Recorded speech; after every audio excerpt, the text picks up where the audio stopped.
नमस्कार बच्चों, जैसा कि आप इसकी प्रश्न वाली 1.3 देख रहे हैं, 1.2 तक ऑलरेडी कंप्लीट हो चुकी है, जो इस चैनल पर मैंने उपलब्ध करा दी है। ठीक, अब आपको इस वीडियो में देखना है 1.3।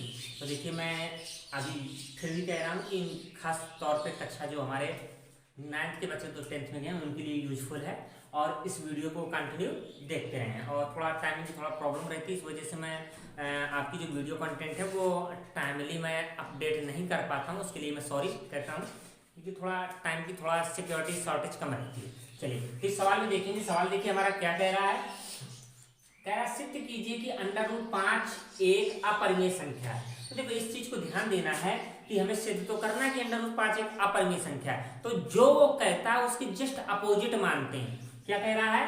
अपरिमेय। तो हम क्या मान लेंगे? परिमेय। तो देखेंगे, माना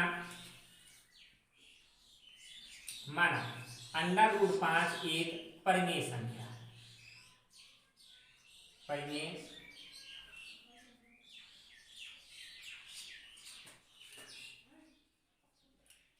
परिमेय संख्या है। ठीक हो गया। अभी तो देखिए, जब √5 एक परिमेय संख्या हो जाएगा तो देखिए हम करते क्या है कि नीचे मान लेंगे √5 बराबर कितना? p बटे, जहां पर नीचे लिखेंगे तो जहां पर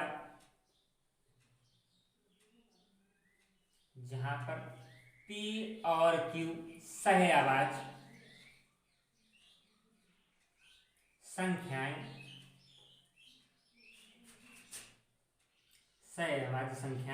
हैं। इतना समझ में आ गया? चलिए, कोई दिक्कत नहीं। अब इधर देखिए, जब हमें अंडर रूट खत्म करना होता तो हम करेंगे क्या? वर्ग कर देंगे। इधर लिखेंगे दोनों पक्षों का वर्ग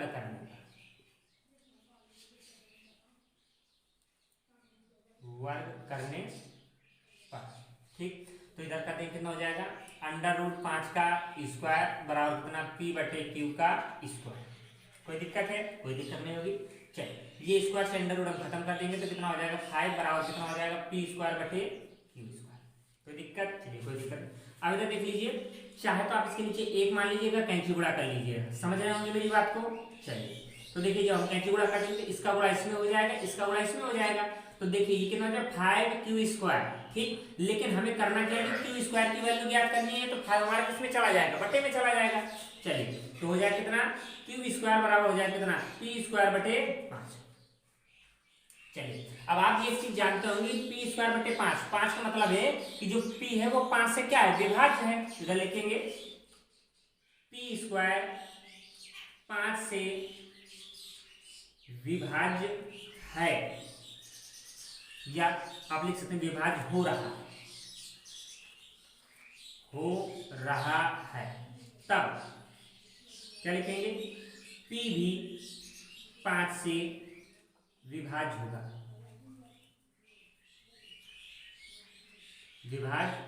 इधर तक किसी कोई दिक्कत है? कोई दिक्कत नहीं होगी। अब इधर देखिए, हमें क्या कहा कि q स्क्वायर बराबर कितना? p square upon 5। मतलब कि ये जो p स्क्वायर है ये 5 से क्या विभाज्य है? विभाज्य का मतलब क्या हुआ कि 5 का भाग अगर हम p स्क्वायर में देंगे तो पूर्ण रूप से चला जाएगा। चलिए, इसके बाद देखते हैं। चलिए, इसके बाद हमने क्या देखा कि कंडीशन क्या कह रहा है? तब p भी 5 से विभाज्य होगा। p भी 5 से क्या होगा? विभाज्य होगा। चलिए, अब इसकी आगे कंडीशन देखते हैं। आगे क्या कंडीशन देखते हैं?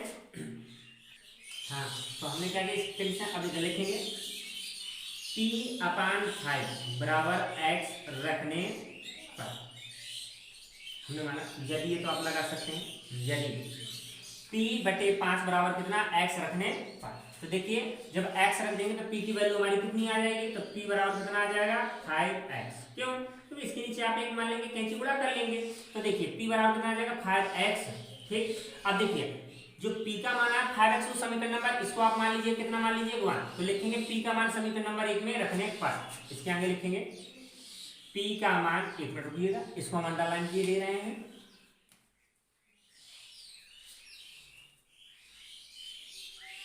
इधर p का मान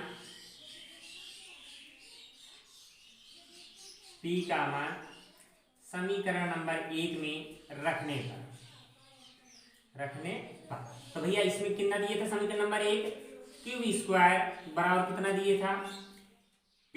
अब पी स्क्वायर बटे कितना दिया था 5, तो हम क्या कर देंगे वैल्यू रख देंगे, पी की वैल्यू कितनी 5x है, तो इधर रख देंगे 5x का होल स्क्वायर बटे कितना 5, तो हमारा कितना आ जाएगा क्यूब स्क्वायर बराबर कितना आ जाएगा, इधर देखेंगे तो 5 25 आ जाएगा, कितना आ जाएगा एक्स स्क्वायर बटे कितना आ जाएगा 5, 5 करने 5 5 25, तो देखिए क्यूब स्क्वायर बराबर कितना आ जाएगा 5x स्क्वायर। कोई दिक्कत? अब इसमें हम x की वैल्यू ज्ञात करेंगे, तो देखिए 5 गुणे में जब बराबर उस तरफ जाएगा हो जाएगा बटे को हो जाएगा, तो x स्क्वायर बराबर कितना हो जाएगा क्यूब स्क्वायर बटे 5 हो जाएगा। ठीक, आप चाहें तो इसको क्या मान सकते हैं समीकरण नंबर 2। देखिए अब कंडीशन देखिए फिर हमारी सेम टू सेम जैसे आ गई है, तो नीचे लिखेंगे क्यूब स्क्वायर 5 से विभाज्य हो रहा है, क्यूब स्क्वायर 5 से विभाज्य हो रहा है, तब क्यू भी 5 से विभाज्य होगा। ये कंडीशन आपको समझ में आई कि नहीं आई?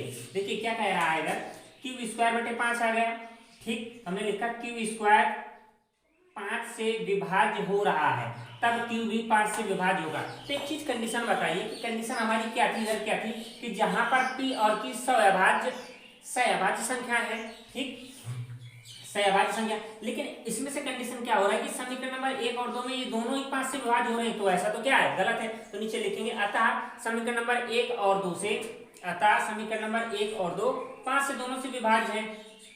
तो हमने जो कल्पना मानी थी, क्या कल्पना मानी थी, तो लेकिन हमारा क्या कह रहा है कि जो सअभाज्य होते हैं, जो हमारा कथन था वो क्या हो जाएगा गलत हो जाएगा, तो नीचे लिखेंगे अतः समीकरण नंबर 1 और समीकरण नंबर 1 और 2 से यह सिद्ध होता है कि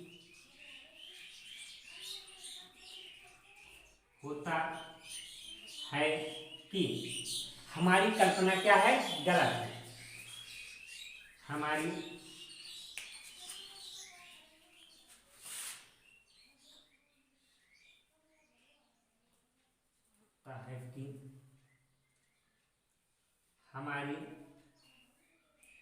कल्पना गलत है। इतना हुआ, ठीक, इसके आगे लिखेंगे इधर, इसलिए √5 एक अपरिमेय संख्या है।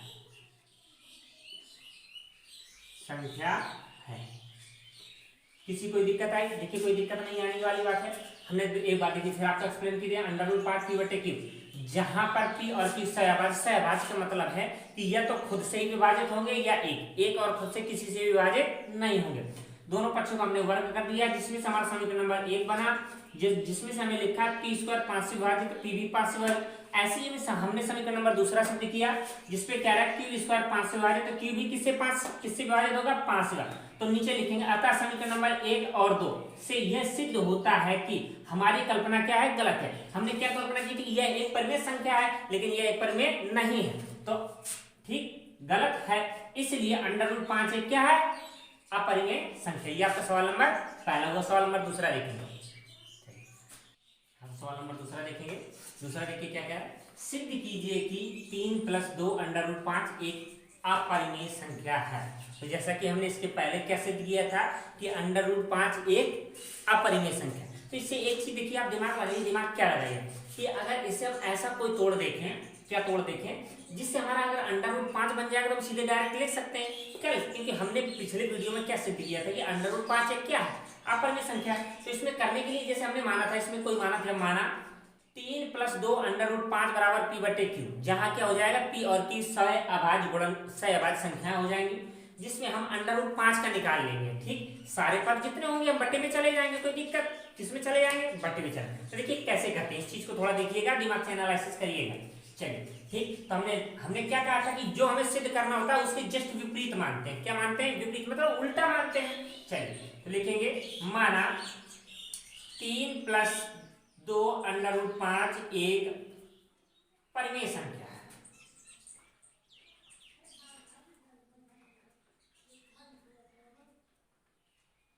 परिमेय संख्या है।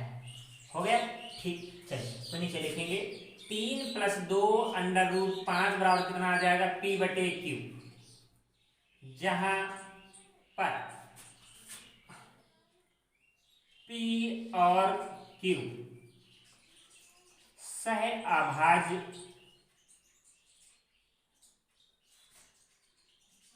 संख्याएं हैं। इसका मतलब आप सहअभाज्य क्या जानते हैं कि एक से होगी या खुद से होगी। चलिए इसके बाद देखते हैं हमने क्या किया, ये 3 + कितना 2 √5। ठीक, पहले काम कर लीजिए। देखिए काम क्या करेंगे हम, ये हमारा 3 किस में दिए, प्लस में दिए, तो उस तरफ जाएगा क्या हो जाएगा, माइनस का हो जाएगा। तो हमने लिखा 2 √5 बराबर कितना हो जाएगा, p/q - 3। कोई दिक्कत, कोई दिक्कत नहीं। इसके नीचे हम 1 मान लेते हैं। चलिए ऐसे हमने एलसीएम दिया किसका, q का, तो इधर कितना हो जाएगा, p माइनस इसका वाला इसमें दिया तो हो जाएगा 3q। चलिए कोई दिक्कत नहीं। चलिए 2 √5 हुआ इतना। चलिए ठीक, अब एक चीज हमें बताइए, दो गुणे में जब बराबर उस तरफ जाएगा क्या हो जाएगा, बटे का हो जाएगा। तो इधर लिखेंगे √5 बराबर कितना, p माइनस का कितना 3q, p माइनस कितना 3q बटे कितना हो जाएगा, ये दो गुणे में तो बटे में चला जाएगा, कितना हो जाएगा 2q। ठीक, इधर लिखेंगे, आप चाहें तो इसको समीकरण नंबर 1 लिख सकते हैं। चलिए ठीक, अब एक चीज हमें बताइए, देखिए क्या बताना है आपको कि √5 बराबर कितना हुआ, p - 3q बटे 2q। अगर हमने इसको मान लिया कि परमेय संख्या है, तो ये जो परमेय होगी तो ये भी परमेय होगी, होगी कि नहीं होगी। ठीक, हमने क्या माना है कि हमने माना 3 + 2 √5 एक क्या परमेय संख्या। अगर ये परमेय है तो ये भी परमेय होगी, लेकिन हम ये जानते हैं कि √5 क्या है, एक अपरिमेय है। तो इस कथन को एक्सप्लेन करना है, क्योंकि हम जानते हैं कि जैसे हमने कह दिया कि हमारा कितना दिए हुए हैं p माइनस, इसको हमने परमेय मान लिया, लेकिन इसको हमारा क्या हुआ, अपरमेय हुआ। क्या हुआ, अपरमेय हो गया। तो इस चीज को देखना है आपको। तो देखेंगे आगे, p लिखेंगे यहां पर p माइनस का 3q बटे कितना 2q एक परमेय संख्या है, एक परिमेय संख्या है, परिमेय संख्या है। इसका मतलब यह है कि इसका मतलब यह है कि √5 एक परिमेय संख्या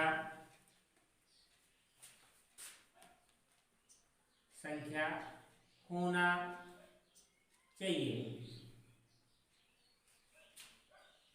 इसका मतलब यह है कि √5 क्या होना चाहिए, परिमेय संख्या होना चाहिए। परंतु हम जानते हैं कि √5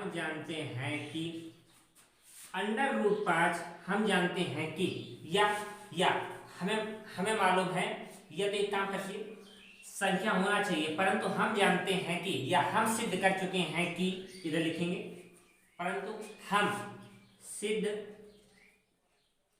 कर चुके हैं कि √5 एक अपरिमेय संख्या है।